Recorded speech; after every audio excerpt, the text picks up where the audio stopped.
নমস্কার। মুখোমুখি অনুষ্ঠানে আপনাদের সকলকে স্বাগত। আমার সঙ্গে একজন অতিথি রয়েছেন, আপনারা দেখতেই পাচ্ছেন।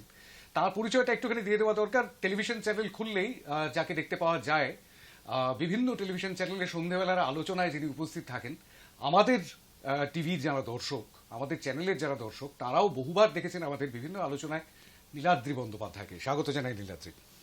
রাজনৈতিক বিশ্লেষক, রাজনৈতিক ব্যক্তিত্বদের নিয়ে তো আমরা নানান রকম কথা বলি, তাদের নানান রকম বিশ্লেষণ শুনি, তাদের বিভিন্ন রাজনৈতিক দলগুলোর বিভিন্ন রকম এজেন্ডা থাকে, সেই বিষয়গুলো শুনি।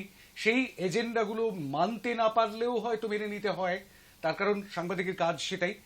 আর সেই কাজটার মধ্যে দিয়ে যে বিষয়গুলো উঠে আসে, বিভিন্ন রাজনৈতিক নেতানেত্রী এই মুহূর্তে লোকসভা নির্বাচনকে সামনে রেখে আগুন জ্বালাচ্ছেন দিকে দিকে। বিভিন্ন জায়গায় বিভিন্ন রকম বক্তব্য তাদের শুনতে পাওয়া যাচ্ছে। আর সেই সব বক্তব্যগুলোর মধ্যে মানুষের কথা আছে, অবশ্যই আছে, কারণ মানুষকে ছাড়া রাজনীতি হয় না। কিন্তু সেই সঙ্গে সঙ্গে মানুষ কে পেরিয়ে গিয়েও রাজনীতি রয়েছে আর কি। অর্থাৎ অনেক সময় এরকমটাও হয়ে যাচ্ছে যে ব্যক্তিগত আক্রমণও করে বসছেন কেউ কেউ কাউকে কাউকে। বিরোধী দলের বিরোধিতা করতে হবে মানে সবসময় তো আর ব্যক্তিগত আক্রমণ নয়। সেটাই কিন্তু এই মুহূর্তে লোকসভা ভোটের আবহের সবচাইতে বড় একটা ঘটনা হয়ে দাঁড়িয়েছে, এবং সেই বিষয়টা নিয়ে আমরা আমাদের আলোচনা আজকে শুরু করব। তবে তার আগে একটুখানি জানতে চাইব নীলাদ্রির কাছে, যেহেতু রাজনৈতিক বিশ্লেষককে পেয়েছি এবং দীর্ঘদিন ধরে এই বিষয়টাতে আমার এবং নীলাদ্রির ইন্টারাকশন বহুবার হয়েছে, আমি একটু জানতে চাইব যে এই মুহূর্তে ভোটের হাওয়া ঠিক কি বলছে। মানুষ কি বলছে সেটা তো তারা ভোট বাক্সে তার উত্তর দেবে, কিন্তু ঠিক কি মনে হচ্ছে লোকসভা নির্বাচনে এবারে প্রচুর ইস্যু, অনেক ইস্যু, অনেকগুলো ইস্যু, বিভিন্ন রাজনৈতিক দল সেই ইস্যুগুলোকে সামনে নিয়ে আসছে। দুর্নীতি ইস্যু রয়েছে, কালো টাকা ইস্যু রয়েছে, ইলেকটোরাল বন্ড ইস্যু রয়েছে, ইডি সিবিআই ইস্যু রয়েছে, নানান রকম ইস্যু। কিন্তু সেই সব ইস্যুগুলোকে ছাপিয়ে কোথাও তো একটা রেজাল্টে পৌঁছবে। ঠিক কি মনে হচ্ছে একদম আগাম পূর্বাভাস হিসেবে আমি একটু শুরুতেই জানতে চাই নীলাদ্রি। দেখুন, এবার ইস্যু বলতে আমি দুটো বড় ইস্যু দেখতে পাচ্ছি। নিশ্চয়ই আরো অনেক ইস্যু আছে। একটা হচ্ছে অর্থনীতি। অর্থনীতি, মানুষের রোজগার কিরকম হচ্ছে, চাকরি বাকরির অবস্থা কিরকম, জিনিসপত্রের দাম কিরকম, এটা সবসময় যে কোনো ইলেকশনে একটা বড় ফ্যাক্টর। সেই বিল ক্লিন্টনের একটা ঐতিহাসিক উক্তি ছিল 1992 সালে, যেবার তিনি জর্জ বুশকে হারালেন, ইজ দ্য ইকোনমি স্টুপিড। তার স্লোগান ছিল সেই সময়। এবং বিল ক্লিন্টন কিন্তু জর্জ বুশকে হারিয়েছিলেন। জর্জ বুশ যুদ্ধ জেতা সত্ত্বেও তার কারণ হচ্ছে অর্থনীতি। আর দ্বিতীয় ইস্যু, এটা খুব বড় করে উঠে আসছে, মানে উপসাগরীয় যুদ্ধ। উপসাগরীয় যুদ্ধ। তিনি ইরাকের বিরুদ্ধে জিতেছিলেন। তো কুয়েতকে যখন আক্রমণ করেছিল ইরাক, কিন্তু তা সত্ত্বেও তিনি হেরে গেছিলেন নির্বাচনে। আবার উইনস্টন চার্চিল নির্বাচনে হেরে গেছিলেন। আমাকে মনে করিয়ে দিই, যখন দ্বিতীয় বিশ্বযুদ্ধে উইনস্টন চার্চিলের ভূমিকাটা বিরাট ছিল ব্রিটেনের ইতিহাসে, কিন্তু তা সত্ত্বেও তিনি নির্বাচনে হেরে গেছিলেন। সেখানেও হয়তো অর্থনীতির একটা প্রভাব ছিল। দ্বিতীয় ইস্যু যেটা আবার নির্বাচনে বড় করে উঠে আসছে, যেটা অতীতেও উঠেছে, হচ্ছে দুর্নীতি। আমরা দেখেছি 1989 নির্বাচনে রাজীব গান্ধীর বিরুদ্ধে স্লোগান ছিল গালি গালি মে শোর হ্যায়, রাজীব গান্ধী চোর হ্যায়। পরবর্তীকালে কোনো দুর্নীতির প্রমাণ হয়নি, কিন্তু তা সত্ত্বেও এই ইস্যুটা ছিল এবং কংগ্রেস কিন্তু হেরে গেছিল। বিশ্বনাথ প্রভাস সরকার গড়েছিল। আবার দেখেছি 2014 সালে কংগ্রেস সেই দুর্নীতির ইস্যুতেই ক্ষমতা থেকে চলে গেছিল বলে বহু মানুষ মনে করেন। আন্না হাজারের সেই ঐতিহাসিক মুভমেন্ট দিল্লির বুকে, এগুলো সবাই আমরা মনে আছে। তো সেখানে দাঁড়িয়ে দুর্নীতি কিন্তু আবার এবারের নির্বাচনে ফিরে আসছে, কিন্তু এই প্রথমবার। সাধারণত দুর্নীতি কার বিরুদ্ধে হয়? শাসক দলের বিরুদ্ধে। কিন্তু এই প্রথমবার বিরোধীদের বিরুদ্ধে দুর্নীতির একটা অভিযোগ উঠছে, এবং কোথাও একটা পারসেপশন তৈরি হচ্ছে যে এই যে INDI এ জোটটা তৈরি হয়েছে, ইন্ডিয়া জোট, এই জোটটা কার্যত দুর্নীতিগ্রস্ত মানুষদের জোট। এই ধরনের একটা পারসেপশন, আমি আবার বলছি, সত্যি না মিথ্যে কেউ জানে না, কিন্তু এই ধরনের একটা পারসেপশন অতীতে কখনো তৈরি হয়নি, যার ফল আমরা দেখেছি রাজস্থানে, মধ্যপ্রদেশে এবং ছত্তিশগড়ে। 3টে রাজ্যে কিন্তু এই দুর্নীতিটাই ইস্যু ছিল। এবং ছত্তিশগড়ে মনে করে দেখো যে সেই সময় কিন্তু সমস্ত সার্ভে বলছে যে না, কংগ্রেসই ফেরত আসবে, এত ভালো সুশাসন দিয়েছে কংগ্রেস। কিন্তু নির্বাচনের ফল বেরোলো, ফলটা উল্টে গেল, কারণ নির্বাচনের ঠিক আগে সেখানের মুখ্যমন্ত্রীর একটা দুর্নীতির অভিযোগ সামনে এলো, এবং সেটা কিন্তু ফলটাকে উল্টে দিল। দুর্নীতির যে কতটা প্রভাব হতে পারে নির্বাচনের ফলে আমরা ছত্তিশগড়ে দেখলাম। আবার দেখুন এতে তেলেঙ্গানায় কিন্তু দুর্নীতির অভিযোগে BRS কার্যত উড়ে গেল, কংগ্রেস সেখানে বেনিফিটেড হলো। এবং এই দুর্নীতির ফলে সবসময় বেনিফিটেড হচ্ছে যেখানে রাজ্য নির্বাচনের ক্ষেত্রে বিরোধী দলগুলো। এবং এই দুর্নীতির প্রভাব কিন্তু কোনো অংশে পশ্চিমবঙ্গেও একটা বড় আকারে পড়তে চলেছে, কারণ এখানেও প্রচুর দুর্নীতির অভিযোগ রাজ্য সরকারের বিরুদ্ধে। কারণ দুর্নীতি এত বড় একটা ইস্যু হয়ে তা সারা ভারতে, এটা কিন্তু 2014 পর প্রথম হচ্ছে আমি বলবো। 2014 সাল একটা প্রবল নরেন্দ্র মোদীর ঝড় বলা যেতে পারে, এবং সেই সময়টাতে নীলাদ্রি যেরকমটা বললেন যে যারা ইনকামবেন্ট সরকার ছিল তাদেরকে সরে যেতে হয়েছিল এবং নতুন সরকার গঠন করেছিলেন নরেন্দ্র মোদী। তার নেতৃত্বে একটা সরকার গঠিত হয়েছিল। 2019-এও যারা বিপুল ভোটে জয়ী হয়ে তারাই চলে এলো আবার ক্ষমতায়, এবং 2024-এও এরকমটাই দাবি করা হচ্ছে নীলাদ্রি যে আবকি বার 400 পার, অর্থাৎ একটা বলা যেতে পারে মানে অবশ্যই একটা স্টেবল গভর্নমেন্ট প্রত্যেক ভারতবাসীই চাইবে। 140 কোটির দেশ, তারা সবাই চাইবে যে একটা স্টেবল গভর্নমেন্ট থাকুক। কিন্তু সেই সরকার, যে সরকারটা তৈরি হলো সেটা 1.5 বছরের মাথায় আবার পড়ে গেল, এবং তারপর আবার তাকে নতুন করে নির্বাচন করাতে হলো। সেটা কেউই চাইবে না, এই হাজার হাজার কোটি টাকা খরচা এই নির্বাচনের ক্ষেত্রে। কিন্তু একটা বিষয় আসছে এক্ষেত্রে, এই যে আবকি বার 400 পার, অর্থাৎ 303 থেকে 400 পেরিয়ে যাওয়ার একটা টার্গেট নরেন্দ্র মোদীজি বলছেন, এবং এ রাজ্যে জেপি নাড্ডাও বলে গিয়েছেন, তিনিও বলে গিয়েছেন যে 35 সিট সেটা পেরিয়ে যেতে হবে। কিন্তু এই টার্গেটটা ঠিক আছে, টার্গেট অবধি ঠিক আছে, কিন্তু 543-এর মধ্যে 400 পেরিয়ে যাওয়া এটা অ্যাবসলিউট মেজরিটির জায়গায় চলে যাচ্ছে। এটা গণতন্ত্রের পক্ষে তো খুব একটা সুখকর নয়। না, প্রথম কথা 303 থেকে 400 পারের কথা কিন্তু বলা হচ্ছে না, 350 থেকে 400 পার, কারণ এনডিএর 400 পারের কথা মোদী বলছেন, 303 থেকে 370 পারের কথা বলছেন। সুতরাং অ্যাবসলিউট টার্গেট যদি বলি এটা। দ্বিতীয় প্রশ্ন হচ্ছে যে 1984 সালে মনে করিয়ে দিই, রাজীব গান্ধীর নেতৃত্বে সেবার কংগ্রেস ক্ষমতায় এসেছিল, 400 পার হয়েছিল। তাহলে এটা যদি গণতন্ত্রের পক্ষে অশনি সংকেত হয়, তাহলে সেটাও অশনি সংকেত ছিল। সেই সময় তো সেই কোনো পরিমণ্ডলে সেই জন্য কোনো আশঙ্কার কথা ব্যক্ত হয়নি, এবং ভারতবর্ষের অর্থনীতি মুখোমুখি বসিনি সেই সময়, না ব্যক্ত হয়নি। তখনকার মানুষেরাও কোনো খবরের কাগজ, যখন তো টিভি অত বড় ছিল না, সংবাদপত্র বিরাট ভাবে একটা আতঙ্ক ছিল না, এরম নয়, দেশের একটা বিরাট ক্ষতি হয়ে গেছিল। বরঞ্চ রাজীব গান্ধীর নেতৃত্বে ভারতে অনেক নতুন জিনিস এসছে, ডিজিটাল ইকোনমি যেটা আজকে নরেন্দ্র মোদী নেতৃত্ব দিচ্ছেন, সেটা শুরু বহু মানুষ মনে করেন রাজীব গান্ধীর নেতৃত্বে হয়েছিল। ইকোনমিক লিবারাইজেশন যেটা মনমোহন সিং এবং নরসিমহা রায়ের নেতৃত্বে পরবর্তীকালে বড় আকার পেল, সেটারও শুরু ছিল রাজীব গান্ধীর নেতৃত্বে। সুতরাং রাজীব গান্ধী সেই 400 পার করার ফলে ভারতবর্ষের একটা বিরাট ক্ষতি হয়ে গেছিল, এটা কিন্তু বলা যায় না। কারণ অতীত যদি একটা দৃষ্টান্ত হয়, বরঞ্চ আমরা সংকট কখন দেখেছি, যখন কোয়ালিশন সরকার হচ্ছে 1989 সালে বিশ্বনাথ প্রতাপ সিং এর সরকার পড়ে গিয়ে চন্দ্রশেখরের সরকার এলো, চন্দ্রশেখরের সরকার সোনা বন্ধক রাখলো, তখন একটা ব্যালেন্স অফ পেমেন্টস ক্রাইসিস ভারতের বুকে আমরা সংকট দেখেছি। সুতরাং সরকার যদি গরিষ্ঠতা পায়, মানুষের রায় গরিষ্ঠতা পায়, সেক্ষেত্রে কোনো সংকট হয় বলে আমার মনে হয় না। যদি গরিষ্ঠতা না পায় তাহলেই সংকট, অন্তত রাজীব গান্ধীর সময়কাল, কংগ্রেসের সময়কাল সেটাই প্রমাণ করে বলে আমার মনে হয়।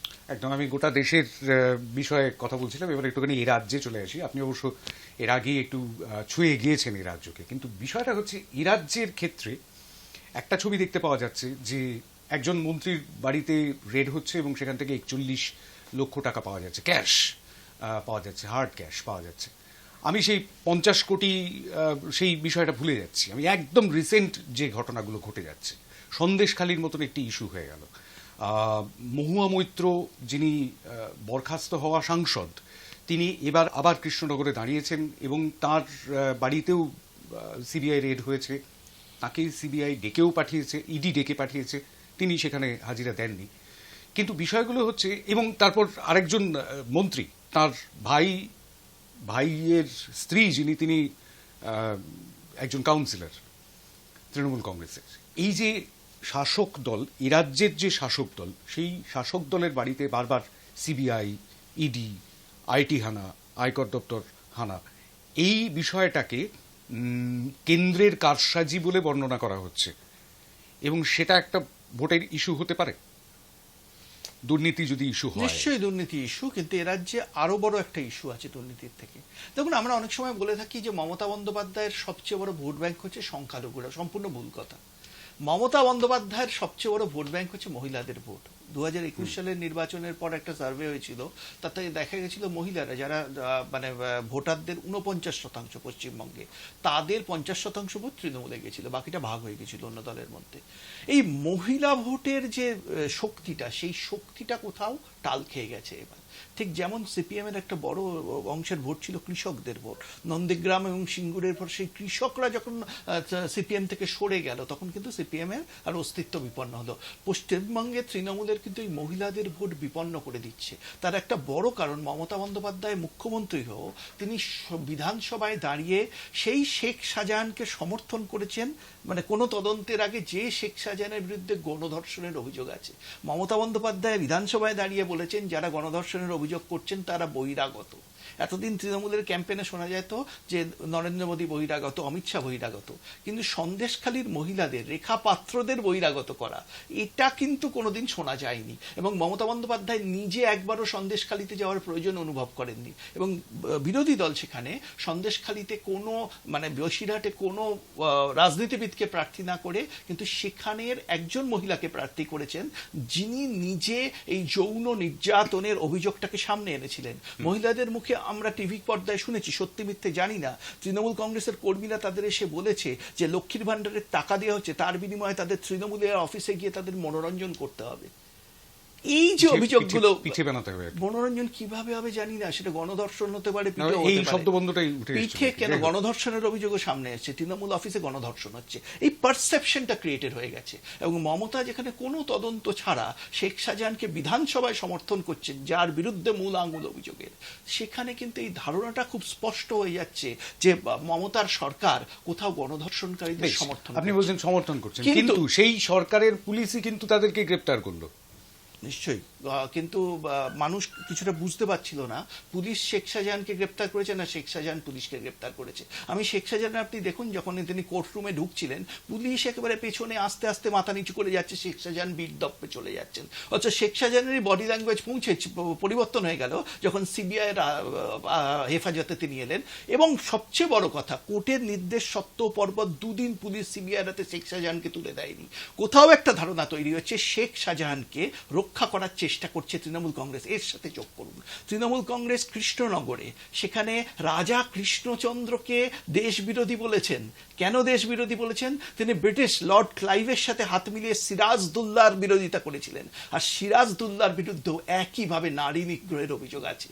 তিনি অত্যন্ত নারী, কি বলবো, তিনি নারীদের উপর অত্যাচার করছেন, যৌন নির্যাতন করছেন, এবং সেই সিরাজদৌল্লার পক্ষে তৃণমূল কংগ্রেস দাঁড়াচ্ছে। অর্থাৎ সিরাজদৌল্লা থেকে শেখ শাহজাহান, এই নারী নিগ্রহকারীদের কোথাও সমর্থন করছে তৃণমূল কংগ্রেস, এই পারসেপশনটা তৈরি হচ্ছে।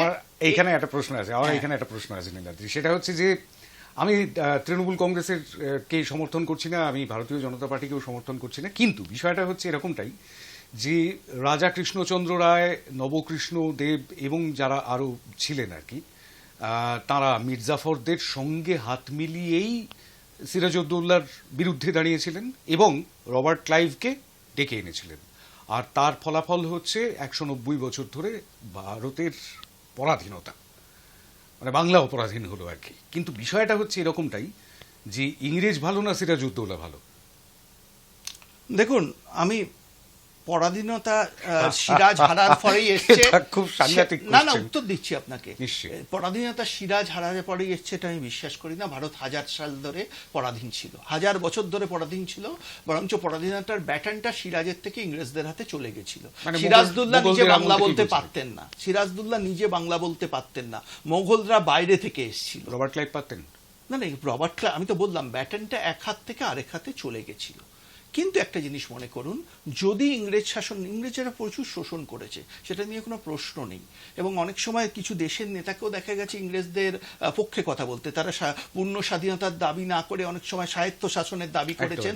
যখন নেতাজি সুভাষচন্দ্র বোস 1928 সালে বলছেন পূর্ণ স্বাধীনতা চাই, জওহরলাল নেহরু পূর্ণ স্বাধীনতার দাবি তুলছেন, কংগ্রেসের একটি অংশই বলছে না, স্বায়ত্ত শাসন চাই, পূর্ণ স্বাধীনতা চাই না।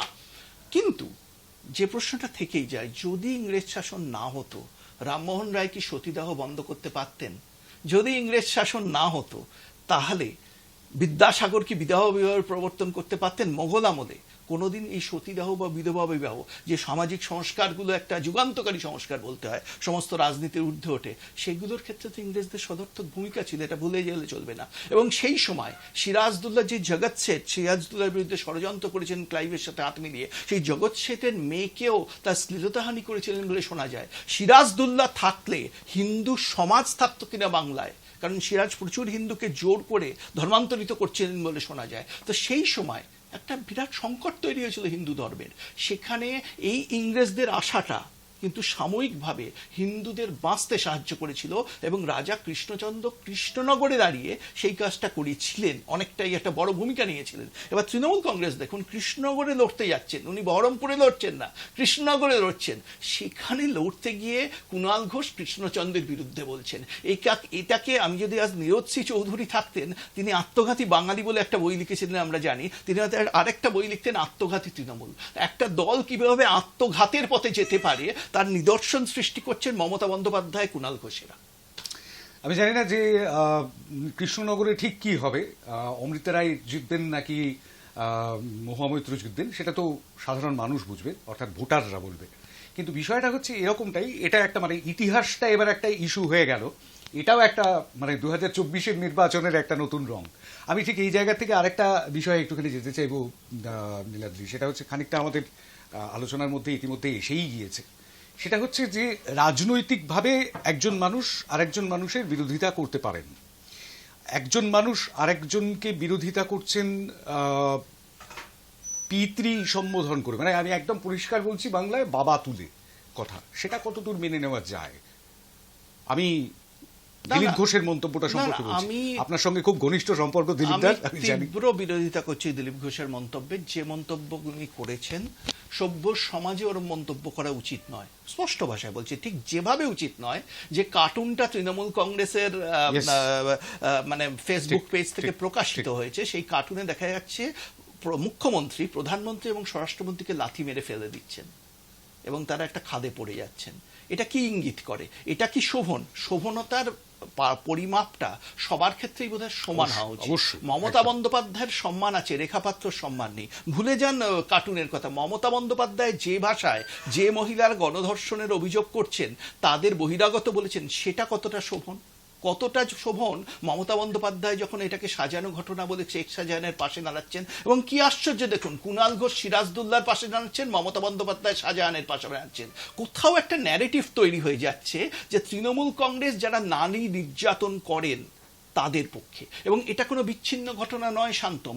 পার্ক স্ট্রিট গণধর্ষণ কাণ্ডের কথা মনে পড়ুন, কে বলেছিলেন সাজানো ঘটনা? মানুষ ভুলে যায়নি, মমতা বন্দ্যোপাধ্যায়। মানুষ তখন হয়তো মমতাকে বিশ্বাস করেছিল, কারণ আমাদের সামাজিক কিছু পারসেপশন আছে, সমাজে ধারণা তৈরি হতে সময় লাগে। কিন্তু আজকে এসে সেই ধারণাটা খুব দৃঢ় হচ্ছে, মমতা কোথাও গণধর্ষণকারীদের সমর্থন করছে। আরেকটা বক্তব্য জানাই, কালকে একটা টিভি চ্যানেলে দেখলাম, খুব বড় টিভি চ্যানেল, নাম বলছি না, তৃণমূলের অফিসিয়াল প্রতিনিধি সেখানে দাঁড়িয়ে বলছেন, উদাহরণ দিচ্ছেন, ইমরান খান পাকিস্তানে যেভাবে কারারুদ্ধ হয়ে আছেন দুর্নীতির দায়, সেটা গণতন্ত্রের ওপর আঘাত। ইমরান খান তালিবানদের সাথে হাত মিলিয়েছিলেন আমরা জানি সেই সময়, এবং তার বিরুদ্ধে প্রচুর দুর্নীতির অভিযোগ। দ্বিতীয় বলছেন, বাংলাদেশে যেভাবে আওয়ামী লীগ ক্ষমতায় এসছে এবছর, সেটা নাকি গণতন্ত্রের উপর আঘাত। অর্থাৎ স্পষ্ট করে দিচ্ছেন তৃণমূলের সমর্থনটা মৌলবাদী বিএনপির দিকে, তৃণমূলের সমর্থনটা দুর্নীতিগ্রস্ত ইমরান খানের দিকে। দুর্নীতিগ্রস্ত এই কারণে বলছে তিনি সাজা পেয়েছেন, সোজা ভাষায়। এবং তৃণমূলের সমর্থনটা তালিবানের সমর্থনকারীর দিকে। তালিবান আফগানিস্তানে কি করেছে আপনারা চুপ করে আছেন, সেটা অন্য কথা।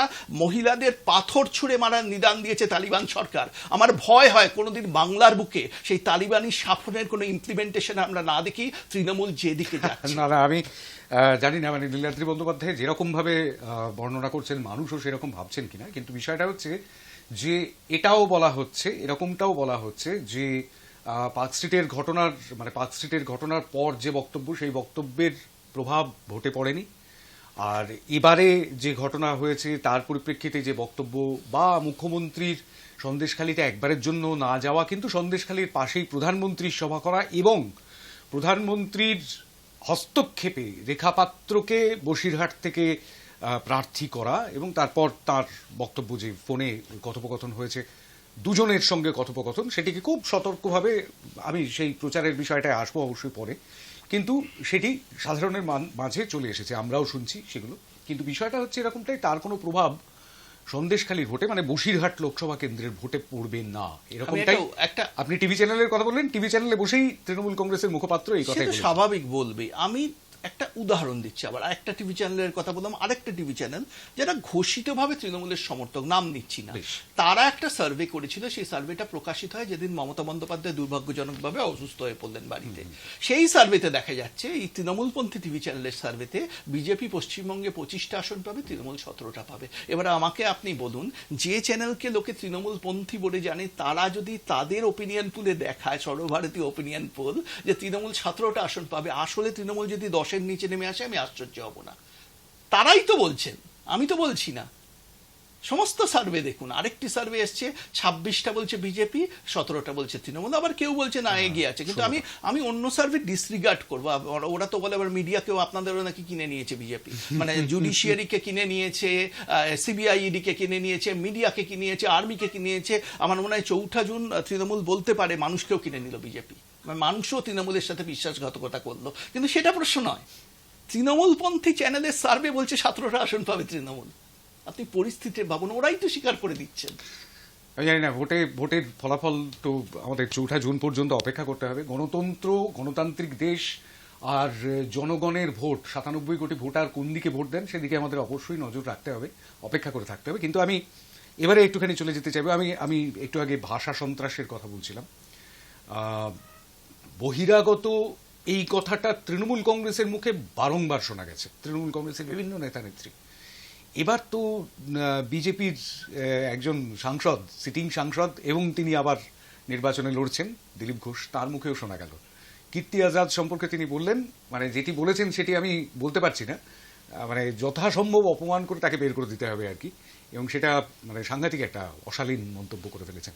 ইতিমধ্যে কমিশনের নালিশ গিয়েছে, এবার দেখা যাক সেটা কি হয়। কিন্তু এই যে ভাষা সন্ত্রাসটা শুধুমাত্র যে দিলীপ ঘোষ বলছেন তেমনটা নয়, বিভিন্ন নেতানেত্রী, বিভিন্ন দলের, তাঁদের মুখেও শোনা যাচ্ছে এইরকম কথাবার্তা। এবং এই ভাষা সন্ত্রাস ঠিক কোন জায়গায় আমাদের পৌঁছে দিচ্ছে, মানে ভোটের রাজনীতি। আমরা শুনেছি একজন সিপিএম এর নেতা, আরামবাগের একজন অবিসংবাদী নেতা, তিনি মঞ্চের ওপর দাঁড়িয়ে কি বলছেন সিপিআইএম এর নেতা, সেটা আমরা শুনেছি, মানুষ সেটা ভালোভাবে নেয়নি।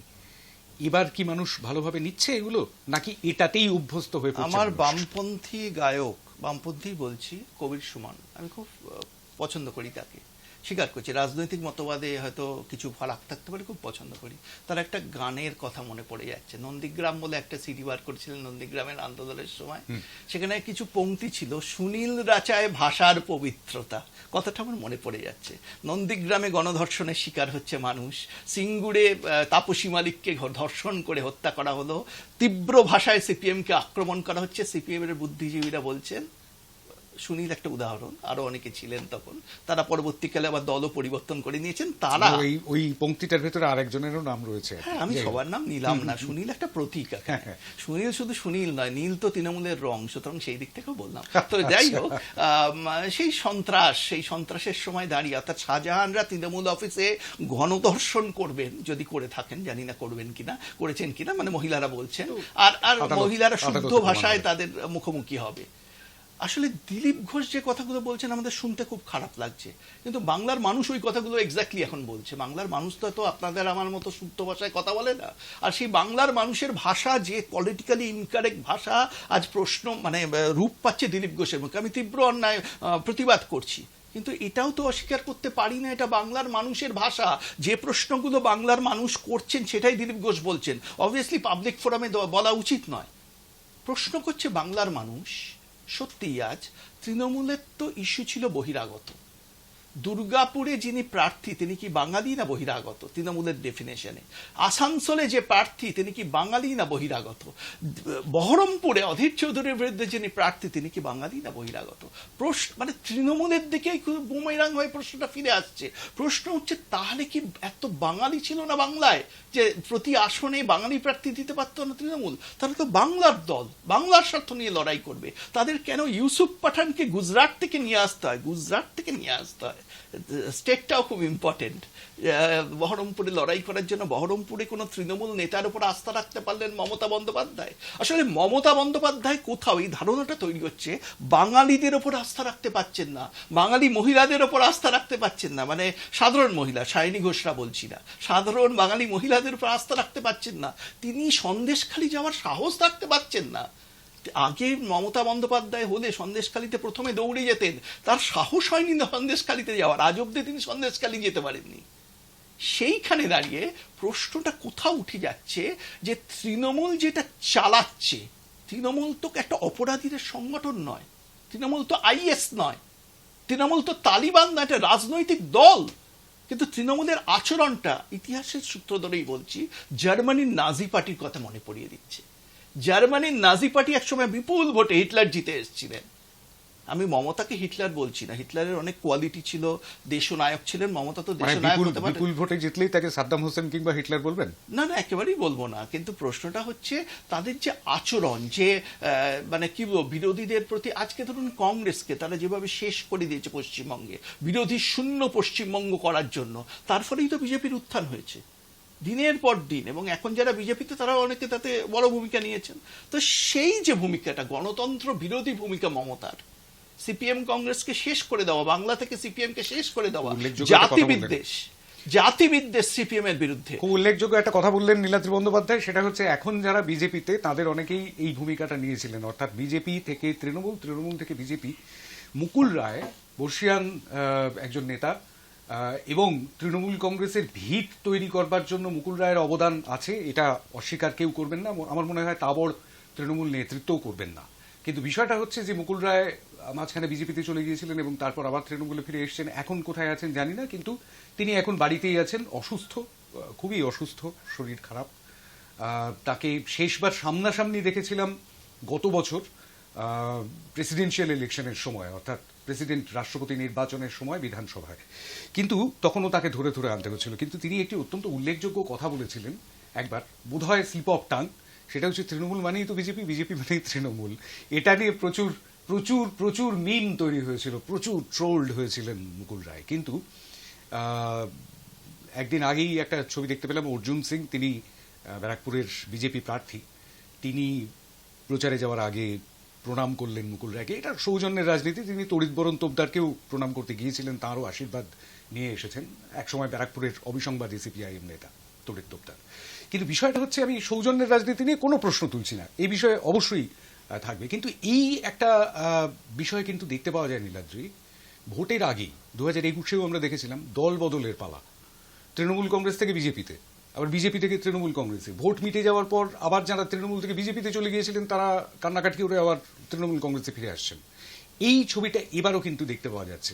অর্জুন সিং সামান্য একটা উদাহরণ মাত্র, শুধুমাত্র অর্জুন সিং নন, সেই সঙ্গে সঙ্গে আরো বহু মানুষজন মুখিয়ে রয়েছেন আর কি। আচ্ছা বলুন, তৃণমূল থেকে কেউ সিপিএম এ গেছেন না যোগ দিয়ে, দেখেছেন? না। কেন যাননি? কারণ তৃণমূল কংগ্রেসের নেত্রী বা নেতারা যাই বলুন না কেন, তৃণমূল স্তরে মানে গ্রাসরুট লেভেলে কিন্তু হয়েছে। না না, নেতা বলছি, নেতাদের কেউ জাননি, একটা উদাহরণ দিতে পারবেন না। কারণ তারা মনে করেন, তৃণমূলের বহু বন্ধু আমার আছে, তারা মনে করেন মমতা বন্দ্যোপাধ্যায় যাই বলুন না কেন, তিনি যতই পাটনা, বম্বে, ব্যাঙ্গালোরে সীতারাম ইয়েচুরির সাথে পাশে বসে মিটিং করুন না কেন ইন্ডিয়া জোটের জন্য, তৃণমূলের মূল শত্রু সিপিএম।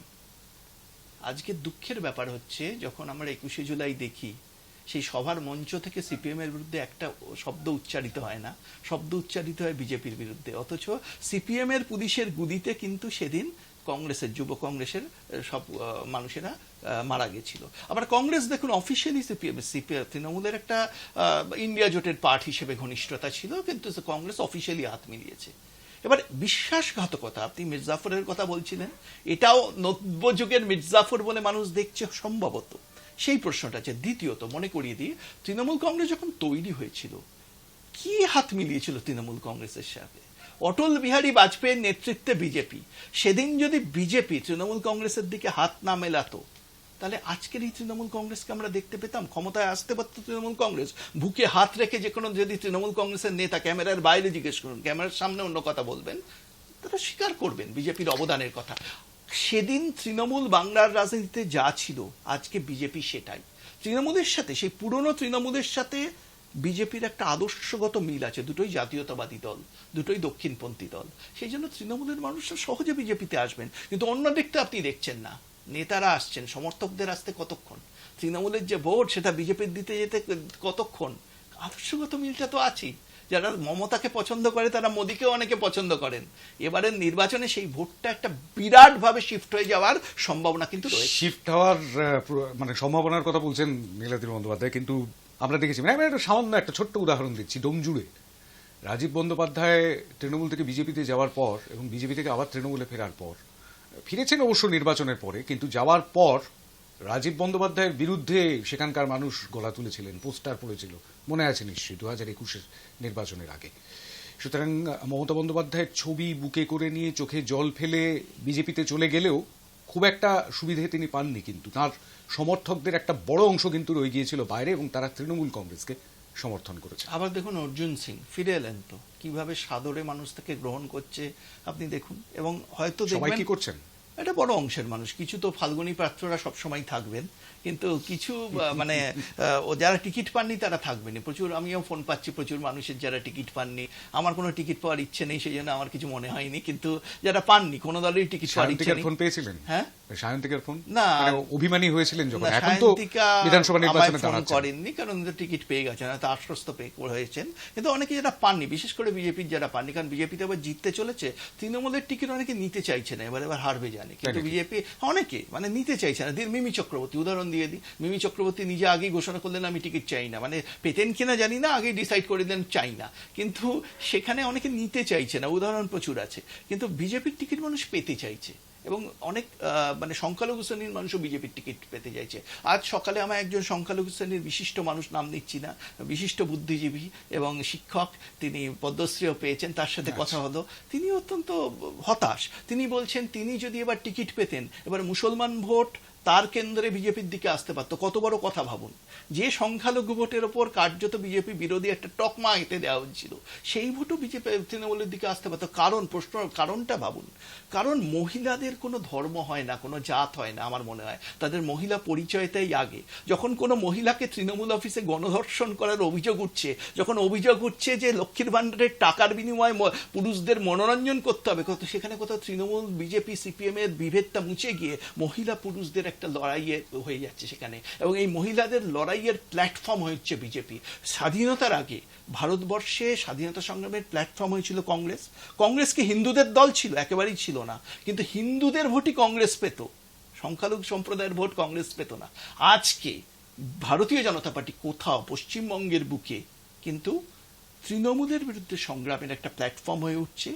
দুষ্কৃতি, এই একটা কথাই মানুষ বলছে, দুষ্কৃতি, এটা দুষ্কৃতীদের দল। যেভাবে নাজি পার্টি দুষ্কৃতীদের দল ছিল, হিটলার দুষ্কৃতী ছিলেন, গোয়েবেলস দুষ্কৃতী ছিলেন, অপরাধী ছিলেন, অপরাধীদের দল। এটা কিন্তু কংগ্রেস নিয়ে কেউ বলেনি কোনোদিন, এটা কিন্তু সিপিএম নিয়ে এতদিন ক্ষমতায় চলে গেছে, বুদ্ধদেব বাবু বা জ্যোতি বসু দুষ্কৃতীদের প্রশ্রয় দিয়েছেন, এটা কেউ বলেনি। দুর্নীতির অভিযোগ থাকতে পারে, কিন্তু এইখানে সিদ্ধার্থ রায় অত বড় মানে অত গণহত্যার অভিযোগ আছে, তাকে দুষ্কৃতী কেউ বলেনি। এই প্রথম মনে পড়ছে ক্ষমতা দখল করেছে কিন্তু দুষ্কৃতী। সুতরাং দলের সমস্ত বিভেদ মুছে গিয়ে কোথাও মহিলারা ঐক্যবদ্ধ হচ্ছেন। কেন মহিলারা হচ্ছেন বুঝুন, কারণ এই দলের বিরুদ্ধে অভিযোগ আছে এরা মৌলবাদীদের প্রশ্রয় দিচ্ছে, সেটা বাংলাদেশের বিএনপি হোক কি আফগানিস্তানের তালিবান হোক।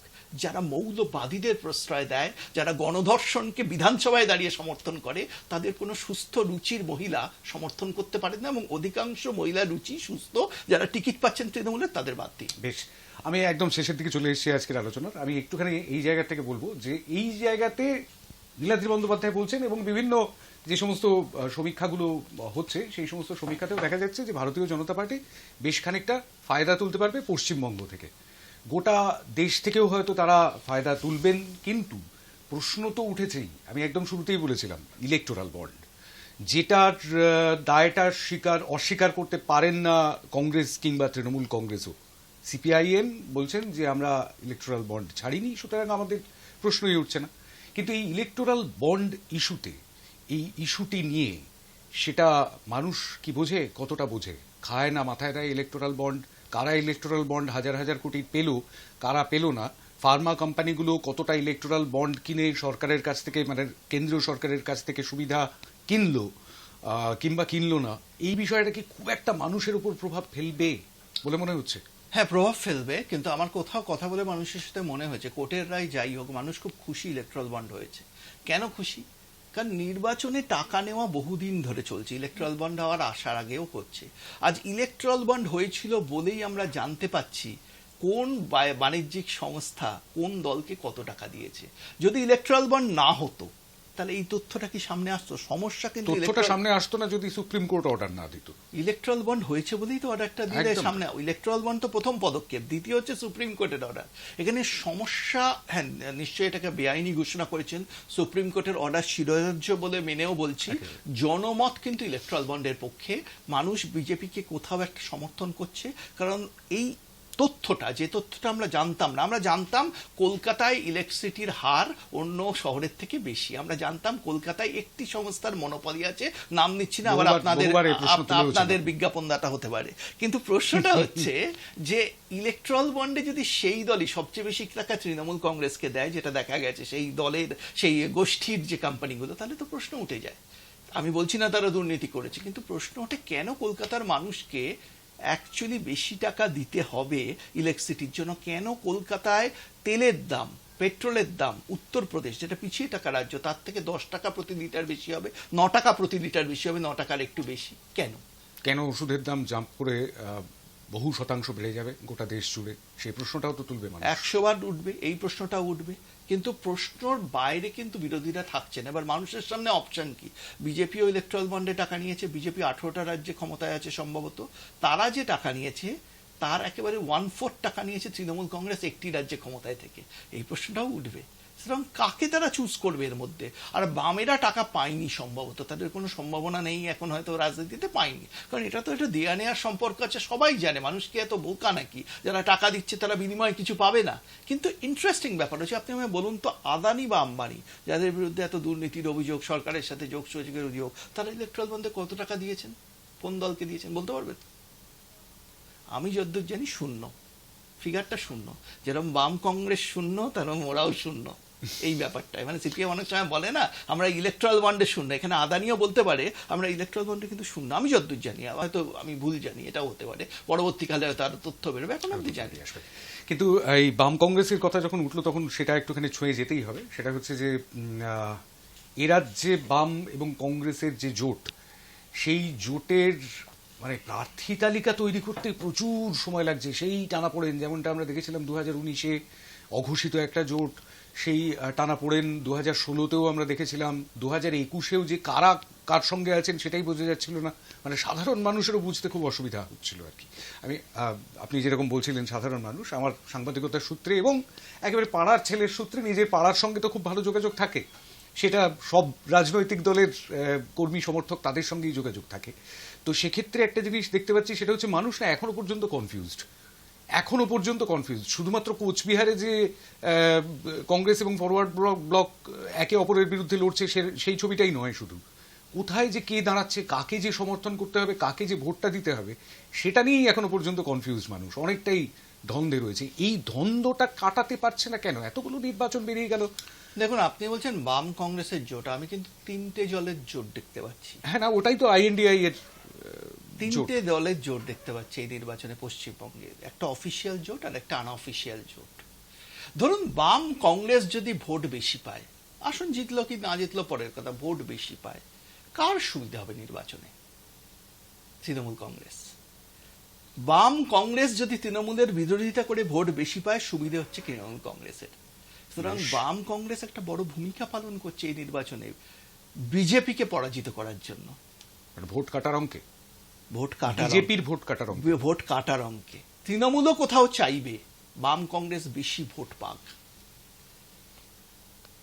সুতরাং এই যে জোট, এখন একটা 3টে শরিকের মতো আলোচনা করে, দুজনের সাথে অফিসিয়ালি, একজনের সাথে আনঅফিসিয়ালি যদি প্রার্থী ঠিক করতে হয়, সময় নেবে তো, সময় নেবে না? 3জন শরিক, তৃণমূল, বাম, কংগ্রেস একই জোটে আছে, ইন্ডিয়া জোটে, এবং যদি তারা জেতে, যদি ইন্ডিয়া ক্ষমতায় আসে, একসাথেই সরকার করবেন তারা। অর্থাৎ যে লড়াইটা হচ্ছে এটা বিজেপিকে হারানোর লড়াই, এটা স্পষ্ট। বিজেপি হারবে কি জিতবে মানুষ ঠিক করবে না, আমি কিছু বলছি না। তৃণমূলের চ্যানেলের সার্ভে, মানে তৃণমূলের সমর্থক চ্যানেলের সার্ভে আমি বলেছি, কিন্তু আমি এ নিয়ে কোনো মত দিচ্ছি না। কিন্তু যেটা প্রশ্ন হচ্ছে, লক্ষ্যটা বিজেপিকে হারানো, সবাই স্পষ্ট করে দিয়েছেন। মমতা বন্দ্যোপাধ্যায় কোথাও গিয়ে রিয়েলাইজ করেন তিনি যদি বামেদের সাথে জোটে যান তাহলে কি হবে না, তৃণমূল বিরোধী ভোটটা পুরো বিজেপির বাক্সে চলে যেতে পারে। সেইখানে দাঁড়িয়ে তিনি কিন্তু বামেদের সাথে লড়াইয়ে চলে গেলেন। সুবিধাটা কি হবে, তৃণমূল বিরোধী ভোটটা শুধু না, কংগ্রেসের সাথেও, মানে বাম কংগ্রেসের, কংগ্রেস আসে কোথায় লড়াইয়ে যাবেন, মানে নন এন্টিটির সাথে লড়বেন কি করে? উত্তরবঙ্গে উত্তরবঙ্গে আছে, কিন্তু এর একটা বুমেরাংও হতে পারে একটা জায়গা। কোথায় বলছি, ধরুন বহরমপুর। আমি একটা সাম্প্রতিক সার্ভে দেখছিলাম, আবার একটা অন্য চ্যানেলের সার্ভে, যেটা দেখাচ্ছে বহরমপুরে এবার বিজেপি জিততে চলেছে। কেন বিজেপি জিততে চলেছে? কারণ সংখ্যালঘু ভোটটা কোথাও অধীর চৌধুরী এবং ইউসুফ পাঠানের মধ্যে ভাগাভাগি হয়ে যাচ্ছে, হিন্দু ভোটটা কনসলিডেট করছে বিজেপির দিকে। বিজেপির প্রার্থী তালিকা দেখুন, সেখানে সমস্ত হিন্দু প্রার্থী। এবার বহু মুসলমান প্রার্থী হওয়ার কথা ছিল, তারা প্রার্থী হয়নি, কারণ বিজেপি কোথাও চাইছে হিন্দু ভোটটাকে কনসলিডেট করছে। আমি ডিফেন্ড করছি না। এবং কংগ্রেস কিন্তু উত্তরবঙ্গে তৃণমূলকে আঘাত দিতে পারে। সুতরাং এই জোটে অফিসিয়ালি না যাওয়াটা সিপিএম এর সাথে ঠিক ছিল, কিন্তু কংগ্রেসের সাথে যে জোটে না যাওয়াটা, এটা কিন্তু একটা হেভি প্রাইস দিতে চলেছে উত্তরবঙ্গে। কোথায় কি হবে সেটা তো অবশ্যই সময় বলে দেবে এবং মানুষ বলবেন। ভারতের গোটা দেশ জুড়ে 140 কোটি সাধারণ মানুষ, তাদের মধ্যে 97 কোটির কিছু বেশি ভোটার, আর তারা অবাধে নির্বিঘ্নে ভোট দিতে পারবেন এরকমটাই আমরা আশা করছি। কারণ মোটের ওপর 7 দফায় গোটা দেশ জুড়ে নির্বাচন হবে এবং এই প্রবল গরমের মধ্যে, যেখানে বলা হচ্ছে যে একটা প্রবল তাপপ্রবাহের সম্মুখীন হতে চলেছে বাংলা এবং বাংলার বেশ কিছু অঞ্চল এবং গোটা দেশের বেশ কিছু অঞ্চল, সেখানে গরমের মধ্যে নির্বিঘ্নে সবাই সুস্থভাবে ভোটটা দিন। কিন্তু সেই ভোটের ফলাফল কি হতে পারে তার একটা আগাম পূর্বাভাস আমি প্রত্যেকবার নিই, প্রত্যেক ভোটের আগে নীলাদ্রি বন্দ্যোপাধ্যায়ের কাছ থেকে নিয়ে নেব। বাংলায় কি হতে পারে 42 আসনে, 543 আসনে গোটা দেশে কি? আমার এস্টিমেট হচ্ছে 34টা ফর ভারতীয় জনতা পার্টি। ভারতীয় জনতা পার্টি 34, বেশ। তৃণমূল কংগ্রেস 8, কংগ্রেস 0, সিপিএম 0, বেশ। আর গোটা দেশে? গোটা দেশে আমি এনডিএ এর কথা বলবো, বিজেপির কথা বলবো না। 415 থেকে 425 এর মধ্যে পাবে আমার মনে হয়। বাকিদের মেজরিটির দিকে এগিয়ে যাচ্ছে, আর সেই অ্যাবসলিউট মেজরিটির দিকে এগিয়ে যাওয়াটা গণতন্ত্রের পক্ষে, মানে ভারতের সাধারণতন্ত্রের পক্ষে কতটা সুখকর, কতটা দুঃখের, সেটা তো সময় বলে দেবে, তার উত্তর দেবে। আজকে সময় দেওয়ার জন্য অনেক অনেক ধন্যবাদ নীলাদ্রি। আমাদের সঙ্গে ছিলেন রাজনৈতিক বিশ্লেষক নীলাদ্রি বন্দ্যোপাধ্যায়। ভোটের হাওয়া উঠেছে, আর সেই হাওয়া যথেষ্ট গরম। সেই গরম হাওয়ার তাপ, সেই গরম হাওয়ার উত্তাপ উপভোগ করুন। সঙ্গে ছিলাম শান্তম চক্রবর্তী। আজকের মুখোমুখি এই পর্যন্ত।